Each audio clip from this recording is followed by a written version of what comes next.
A crença no purgatório, como uma estação intermediária onde as almas são purificadas antes de alcançarem a visão beatífica do céu, é uma doutrina profundamente enraizada na tradição de algumas denominações cristãs. Contudo, a presença ou ausência dessa concepção na Bíblia Sagrada é tema de debates acalorados e análises teológicas minuciosas. Neste vídeo, analisaremos detalhadamente as Sagradas Escrituras para investigar e desvendar o que, de fato, a Bíblia diz a respeito do purgatório. Muitos me perguntam: onde está o purgatório na Bíblia? A palavra purgatório não existe na Bíblia, foi criada pela Igreja Católica, mas a realidade, o conceito doutrinário desse estado de purificação, existe amplamente nas Sagradas Escrituras, como veremos adiante. O purgatório é uma exigência da razão e mesmo da caridade de Deus por nós. A Igreja não tem dúvida desta realidade, por isso, desde o primeiro século reza pelo sufrágio das almas do purgatório. São Gregório Magno, Papa e Doutor da Igreja, explicava o purgatório a partir de uma palavra de Jesus. No que concerne a certas faltas leves, deve-se crer que existe antes do juízo um fogo purificador, segundo o que afirma aquele que é a verdade, dizendo que se alguém tiver pronunciado uma blasfêmia contra o Espírito Santo, não lhe será perdoado nem no presente século, nem no século futuro. Mateus capítulo 12, versículo 31. Desta afirmação podemos deduzir que certas faltas podem ser perdoadas no século presente, ao passo que outras, no século futuro. O pecado contra o Espírito Santo, ou seja, a pessoa que recusa de todas as maneiras os caminhos da salvação, não será perdoado nem neste mundo, nem no mundo futuro. Mostra o Senhor Jesus, então, neste trecho, implicitamente, que há pecados que serão perdoados no mundo futuro, após a morte. O ensinamento sobre o purgatório tem raízes já na crença dos próprios judeus do Antigo Testamento, cerca de 200 anos antes de Cristo, quando ocorreu o episódio de Judas Macabeus. Eis o que diz a Sagrada Escritura no segundo livro dos Macabeus. Tendo depois reunido seu exército, Judas atingiu a cidade de Odólon. Chegado o 7º dia, purificaram-se conforme o costume, e ali mesmo celebraram o sábado. No dia seguinte, como a tarefa era urgente, os homens de Judas foram recolher os corpos dos que tinham morrido na batalha, a fim de sepultá-los ao lado dos parentes, nos túmulos dos seus antepassados. Foi então que encontraram, debaixo das roupas dos que tinham sucumbido, objetos consagrados aos ídolos de Jâmnia, coisa que a lei proíbe aos judeus. Então ficou claro, para todos, que foi por isso que eles morreram, mas todos louvaram a maneira de agir do Senhor, justo juiz, que torna manifestas as coisas escondidas. E puseram-se em oração, pedindo que o pecado cometido fosse completamente cancelado.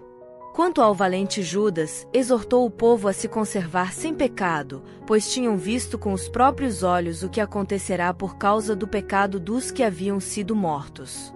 Depois, tendo organizado uma coleta individual, que chegou perto de 2.000 dracmas de prata, enviou-as a Jerusalém, a fim de que se oferecesse um sacrifício pelo pecado, agiu assim, pensando muito bem e nobremente sobre a ressurreição. De fato, se ele não tivesse esperança na ressurreição, dos que tinham morrido na batalha, seria supérfluo e vão orar pelos mortos. Mas, considerando que um ótimo dom da graça de Deus está reservado para os que adormecem piedosamente na morte, era santo e piedoso o seu modo de pensar.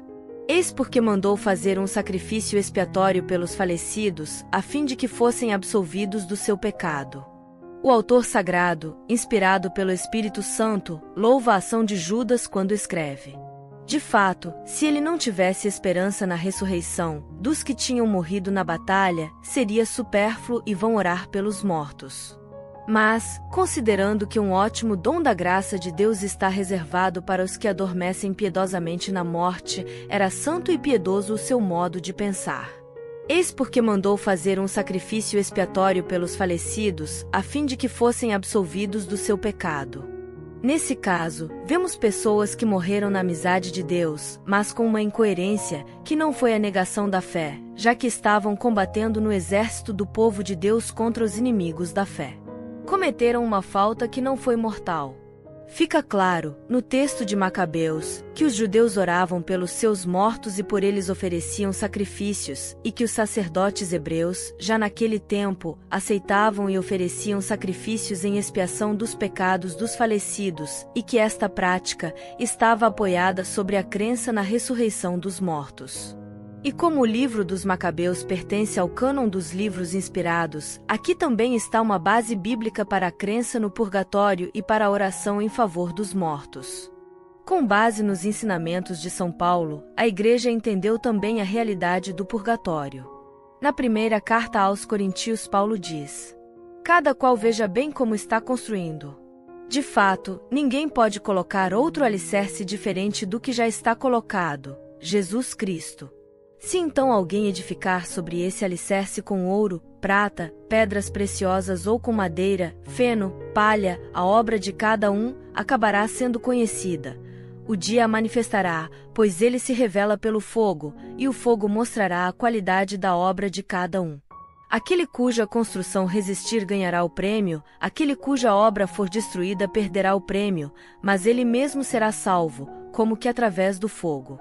Repare bem este ponto, o texto diz que, se a obra não resistir, ele perderá o prêmio, mas ele mesmo será salvo, como que através do fogo, ou seja, que não irá para a condenação eterna, mas terá salvação através do fogo, ou seja, com sofrimentos. No Evangelho de São Lucas, também há uma imagem nítida do purgatório. Ora, se um outro servo pensar: "Meu senhor está demorando", e começar a bater nos criados e nas criadas, a comer, beber e embriagar-se, o senhor daquele servo chegará num dia inesperado, e numa hora inesperada, ele o excluirá, e lhe imporá a sorte dos infiéis. O servo que, conhecendo a vontade do Senhor, nada preparou, nem agiu conforme a sua vontade, será chicoteado muitas vezes. O servo, porém, que não conhecendo essa vontade, fez coisas que merecem castigo, será chicoteado poucas vezes. É uma referência clara ao que a Igreja chama de purgatório. Após a morte, portanto, há um estado onde os fiéis haverão de ser purificados. Outra passagem bíblica que dá base à doutrina e ao ensinamento do purgatório está também no Evangelho de Lucas, quando Jesus diz: "Quando, pois, estás indo com teu adversário apresentar-te diante do magistrado, procura resolver o caso com ele enquanto ainda há caminho. Senão ele te levará ao juiz, o juiz te entregará ao oficial de justiça, e o oficial de justiça te jogará na prisão. Eu te digo, dali não vais sair, enquanto não pagares o último centavo." O Senhor Jesus ensina que devemos sempre entrar em acordo com o próximo, pois caso contrário, ao fim da vida seremos entregues ao juiz, que é Deus, ele nos colocará na prisão, ou seja, no purgatório. Dali não sairemos até termos pago à justiça divina toda a nossa dívida, até o último centavo. Mas um dia haveremos de sair. A condenação neste caso não é eterna. A mesma parábola está no Evangelho de Mateus. Procura reconciliar-te com teu adversário, enquanto ele caminha contigo para o tribunal. Senão o adversário te entregará ao juiz, o juiz te entregará ao oficial de justiça, e tu serás jogado na prisão. Em verdade, te digo, dali não vais sair, enquanto não pagares o último centavo. A chave desse ensinamento se encontra na conclusão desse discurso de Jesus: serás lançado na prisão, e dali não se sai enquanto não pagar o último centavo. O apóstolo Pedro ainda nos ensina que, de fato, também Cristo morreu, uma vez por todas, por causa dos pecados, o justo pelos injustos, a fim de nos conduzir a Deus. Sofreu a morte, na existência humana, mas recebeu vida nova no Espírito. No Espírito, ele foi também pregar aos espíritos na prisão, aos que haviam sido desobedientes outrora, quando Deus usava de paciência, como nos dias em que Noé construiu a arca. Nesta prisão ou dos antepassados, onde os espíritos dos antigos estavam presos, e onde Jesus Cristo foi pregar durante o Sábado Santo, a Igreja viu uma figura do purgatório. O texto indica que Cristo foi pregar àqueles que outrora, nos dias de Noé, tinham sido rebeldes. Temos, portanto, um estado onde as almas dos antepassados aguardavam a salvação. Não é um lugar de tormento eterno, mas também não é um lugar de alegria eterna na presença de Deus, não é o céu. É É um lugar onde os espíritos aguardavam a salvação e purificação comunicada pelo próprio Cristo. Após uma análise cuidadosa das Escrituras e dos ensinamentos históricos da Igreja, vemos que o conceito de purgatório, embora não explicitamente mencionado com este termo na Bíblia, encontra-se implícito em diversas passagens. Através de figuras e parábolas, Jesus e os apóstolos oferecem uma visão de um estado de purificação após a morte, onde as almas são purgadas de seus pecados, antes de entrarem no céu, na bem-aventurança eterna com Deus.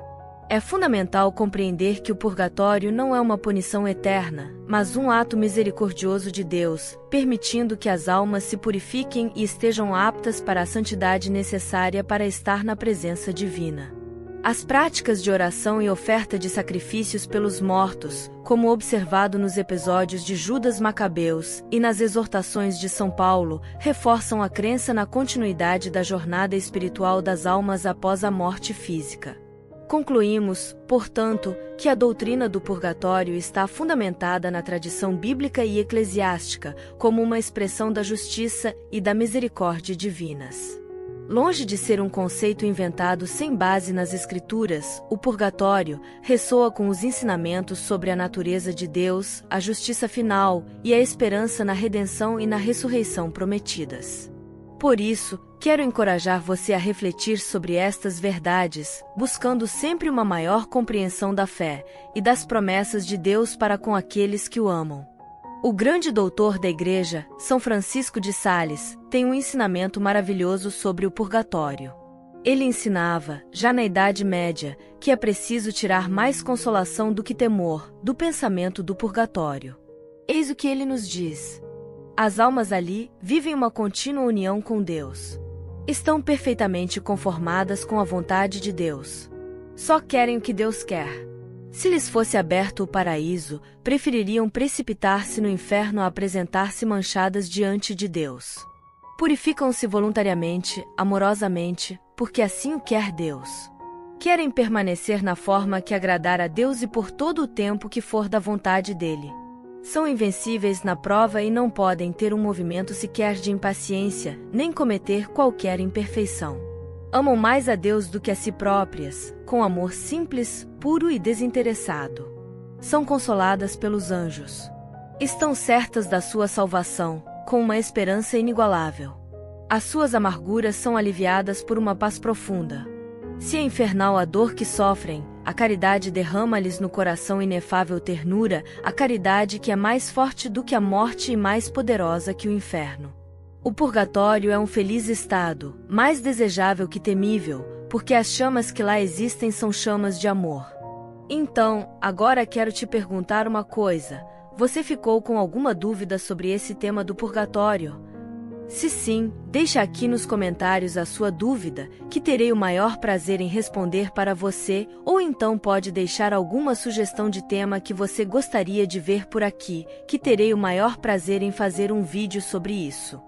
Ah, se você chegou até aqui, é porque você gostou do conteúdo, então, peço que se esse conteúdo te ajudou de alguma forma, não esquece de me ajudar também, inscrevendo-se no canal, curtindo e compartilhando o vídeo, assim o YouTube entende que esse conteúdo é importante e entrega para mais pessoas. Antes de terminar, quero te indicar esse vídeo aqui, sobre quanto tempo as almas ficam no purgatório. Esse também é uma dúvida bastante comum. Enfim, te espero lá, forte abraço.